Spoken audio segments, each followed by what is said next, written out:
बहन सुषमा जी, श्री अरुण जी और कार्य समिति के मेरे सभी सम्मानित मित्रों, आज यह कार्य समिति का दूसरा दिन है। दूसरा ही दिन नहीं बल्कि यह अंतिम दिन है। मैं कह सकता हूं कि 2 दिनों की कार्य समिति की यह कार्रवाई जिस तरीके से चली है, इस कार्य समिति के सभी सम्मानित सदस्यों के अंदर हमको एक उमंग और उत्साह देखने को मिला है। अलग से भी जब इस कार्य समिति के कुछ सदस्यों से हमारी बातचीत हो रही थी, उनके अंदर पहले मैंने वह ललक और तड़पन नहीं देखी थी कि चाहे जैसे भी हो हमको विजय हासिल करनी। वह इस बार मुझे देखने को मिली और मैं पूरी तरह से आश्वस्त हूं कि इस बार बड़ी कार्य समिति से जो भी हमारे सम्मानित पदाधिकारी, नेतागण, यहां तो सचमुच कार्य समिति में जो भी हैं सभी अपने अपने क्षेत्रों के नेता हैं, वह जाएंगे और जिस विजय के लक्ष्य को हमने निश्चित किया है वह विजय निश्चित रूप से हमको प्राप्त होगी, यह हमको भरोसा है। हमने 2 महत्वपूर्ण प्रस्ताव पारित किए हैं। राजनीतिक प्रस्ताव और साथ ही साथ राष्ट्रीय सुरक्षा का, राष्ट्रीय स्वाभिमान का यह प्रस्ताव भी हम लोगों ने पारित किया है। और यहां पर दोनों प्रस्ताव जिन लोगों के द्वारा प्रस्तुत किए गए, आदरणीय जोशी जी के द्वारा राष्ट्रीय सुरक्षा का जो प्रस्ताव प्रस्तुत किया गया, कितना सारगर्भित भाषण था, बताने की आवश्यकता नहीं है। प्रभावित करने वाला, बहुत सारे ऐसे तथ्य जो हमारी जानकारी में नहीं थे, उनकी जानकारी हम सबको प्राप्त हुई है। उसके बाद छत्तीसगढ़ के मुख्यमंत्री डॉक्टर रमन सिंह जी, हमारे झारखंड के पूर्व मुख्यमंत्री अर्जुन मुंडा जी, वहां के माओवाद के कारण जो संकट पैदा हुआ है और उस संकट से निपटने के लिए हमारी छत्तीसगढ़ की सरकार किस तरीके से काम कर रही है, इस सब की जानकारी आपको दी है।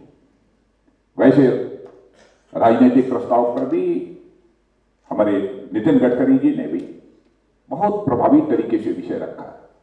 और उसके बाद शिवराज सिंह जी चौहान जो हमारे मध्य प्रदेश के मुख्यमंत्री हैं, उनका भी भाषण आपने देखा, बहुत ही अच्छा भाषण।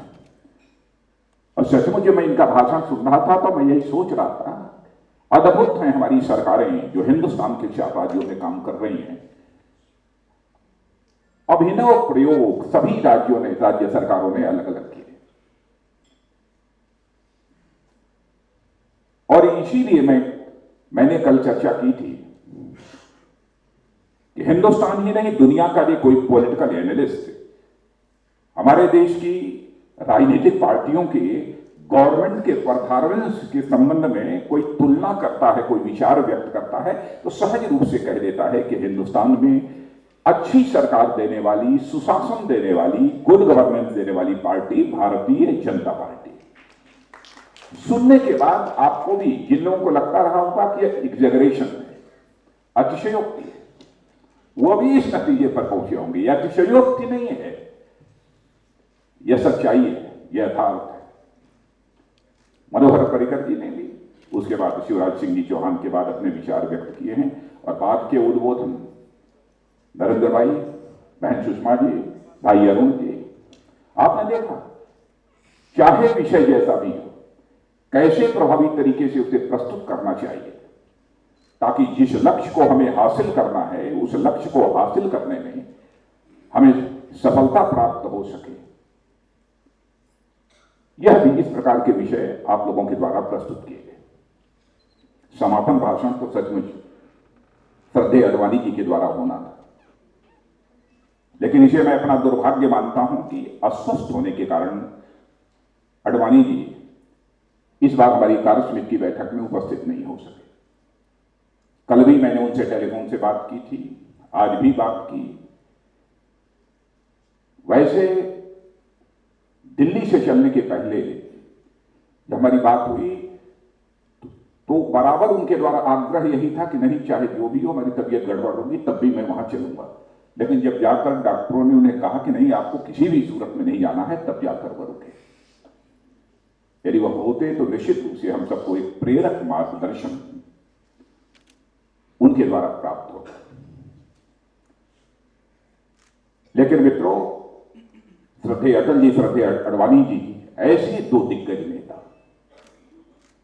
जिन्होंने सचमुच आजाद भारत की राजनीति में किसी कांग्रेस विरोधी राजनीतिक पार्टी भारतीय जनता पार्टी को इतना बड़ा जो राजनीतिक कद दिया है, उसके लिए उनका जितना भी अभिनंदन किया जाए वह कम है, उसकी जितनी भी सराहना की जाए वह कम है। कितना जिस्म का पसीना बहाया होगा, कितना अथक परिश्रम किया होगा, कितना एक प्रेम भाव से हिल मिलकर इन लोगों ने पार्टी को इस हिंदुस्तान में इतना बड़ा कर दिया है। और आज उसी भारतीय जनता पार्टी की ओर हिंदुस्तान की जनता बड़ी आशा विश्वास भरी नजरों से देख रही है। कौन पूरा करेगा उस सपने को जो हिंदुस्तान की जनता देख रही है? मैं कांग्रेस की सपनों की बात नहीं कर रहा हूं। कांग्रेस तो आजादी के बाद जब भी चुनाव हुआ है, इस हिंदुस्तान की जनता को बड़े बड़े खुशनुमे बराबर सपने दिखाए हैं। लेकिन बहनों भाइयों, आपने देखा होगा जब चुनाव संपन्न हो गया तो सारे सपने जो देश की जनता को इस कांग्रेस ने दिखाए थे वो चूर चूर हो गए, टूट गए। कभी कहा कि हम मैं गरीबी हटाना चाहती हूं, लेकिन ये जनसंघी लोग इंदिरा हटाना चाहते हैं। देश की जनता से इंदिरा जी सवाल पूछती हैं कि जवाब दो इसका, तो लोग कहते थे नहीं, गरीबी हम हटाना चाहते हैं, इंदिरा जी को नहीं हटाना चाहते। चुनाव जीत गए। मेरा भारत महान, कांग्रेस का हाथ जनता के साथ, आपके साथ, एक से एक नारे इसी प्रकार के गढ़े जाते हैं। फिर इधर भारत निर्माण का नारा चल पड़ा है। मैं कांग्रेस के मित्रों से पूछना चाहता हूं, कब तक देश की जनता की आंखों में इसी तरीके से धूल झोंकते रहोगे? 65 वर्षों की इस आजादी के काल में लंबे समय तक किसी एक पार्टी ने हुकूमत की है तो कांग्रेस ने हुकूमत की है। दुनिया के छोटे छोटे देश कमोबेश उसी समय जिन्होंने आजादी हासिल की थी, जिस समय हमने की थी, आज वह 10 करोड़ 15 करोड़ की जनसंख्या के देश दुनिया के ताकतवर देशों की कतार में खड़े हो गए हैं, डेवलप्ड कंट्रीज की क्यू में आ गए हैं। क्या कारण है कि आपकी लगभग 50, 55, 50 to 55 ईयर्स तक इस हिंदुस्तान में अखंड हुकूमत करने के बावजूद आज तक हमारे भारत का निर्माण नहीं हो पाया? मुझे पूरा विश्वास है कांग्रेस के द्वारा जो बराबर सपने दिखाए गए हैं देश की जनता को, अब कांग्रेस के द्वारा यदि कोई दूसरा सपना दिखाया जाएगा तो देश की जनता कभी उस पर विश्वास नहीं करेगी। नरेंद्र भाई ने ठीक ही कहा, भरोसा टूट चुका है। अब देश की जनता इस कांग्रेस पर भरोसा नहीं करना चाहती। और यह कांग्रेस पार्टी कैसे कैसे चाल चलती है, कैसे जो हमारा मुख्य प्रतिपक्षी दल है उसको कैसे बदनाम किया जाए, तरह तरह के षड्यंत्र बराबर भारतीय जनता पार्टी को बदनाम करने के लिए उसके द्वारा चलाए जाते हैं। अब उन चीजों का मैं उल्लेख नहीं करना चाहता कि अब तक जो सारी चीजें हुई हैं, यदि मैं उनका उदाहरण दूं तो वह एक लंबी फहरिस्त है। तरह तरह के हथकंडे भारतीय जनता पार्टी को बदनाम करने के लिए चलाए जाते हैं। बराबर यह कोशिश की जाती है कि यह संदेश दिया जाए हिंदुस्तान की जनता में कि भारतीय जनता पार्टी एकजुट नहीं है, बल्कि भारतीय जनता पार्टी ये पूरी तरह से बिखरी हुई है। मीडिया के माध्यम से कभी जब मैं समझता हूं कि हमारा नीचे के स्तर पर कस्बों में, गांव में बैठा हुआ कार्यकर्ता जब उसे देखता है, कभी कभी एक खबर दिया दी, हाँ कुछ ऐसा ही होगा। लेकिन बहनों भाइयों, मैं आपको विश्वास दिलाना चाहता हूं कि भारतीय जनता पार्टी हिंदुस्तान की एक ऐसी पार्टी है जो कि पूरी तरह से एकजुट है। और यह बात मैं क्यों कह रहा हूं, ऐसी अफवाहें तो उसके पहले भी बराबर चलती रही हैं, जनसंघ के समय भी चलती रही हैं, आज भी चलती हैं, खूब चलती हैं।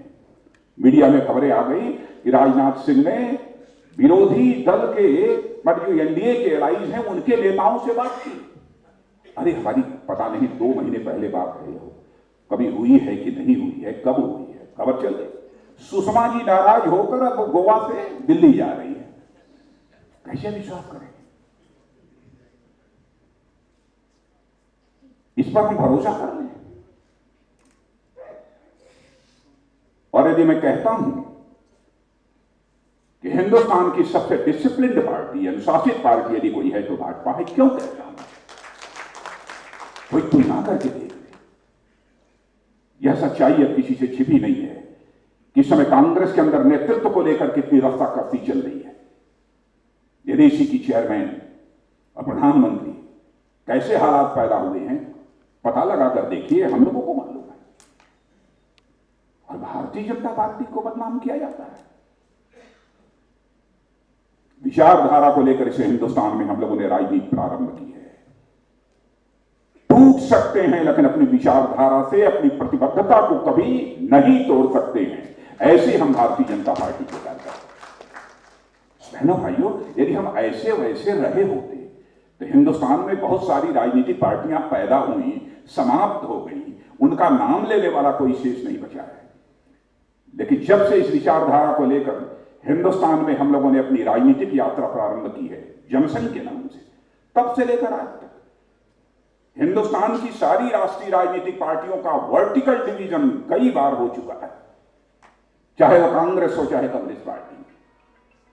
लेकिन भारतीय जनता पार्टी का आज तक एक बार भी वर्टिकल डिवीजन नहीं हुआ है। अरे कांग्रेस के दोस्तों, यह तो देखो, बार बार बदनाम क्यों करने की क्यों कोशिश करते हैं?